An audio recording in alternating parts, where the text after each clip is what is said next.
बिशाहाला तालका अस्पताल में सूबाई वज़ीर बहाली मखदूम महबूब जमा जी ख़ुसूसी हिदायतुनि ते अखियुनि वारे शोबे जे ऑपरेशन थिएटर जो इफ्तिताह कयो वियो। ऑपरेशन थिएटर जो इफ्तिताह सूबाई वज़ीर बहाली जे मुआविन ख़ुसूसी मखदूम अमार हैदर ऐं personal secretary Mir Musarrat Jafri MS doctor Farid Memon कयो।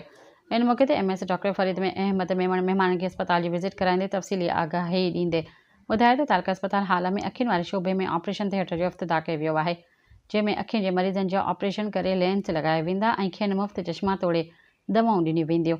हुन ॿुधायो त अखियुनि वारे शोबे जे ऑपरेशन थिएटर में डॉक्टर लतीफ़ चन्ना ऐं ॿिया बहितरीन क़ाबिल डॉक्टर पंहिंजूं ख़िदमतूं सरअंजाम ॾींदा।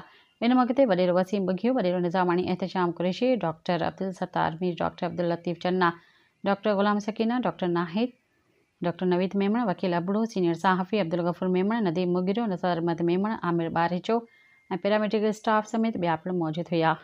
सब्सक्राइब कयो अवामी न्यूज़ HD खे ऐं ताज़ा तरीन ख़बरुनि लाइ ॾिसंदा रहो अवामी न्यूज़ HD।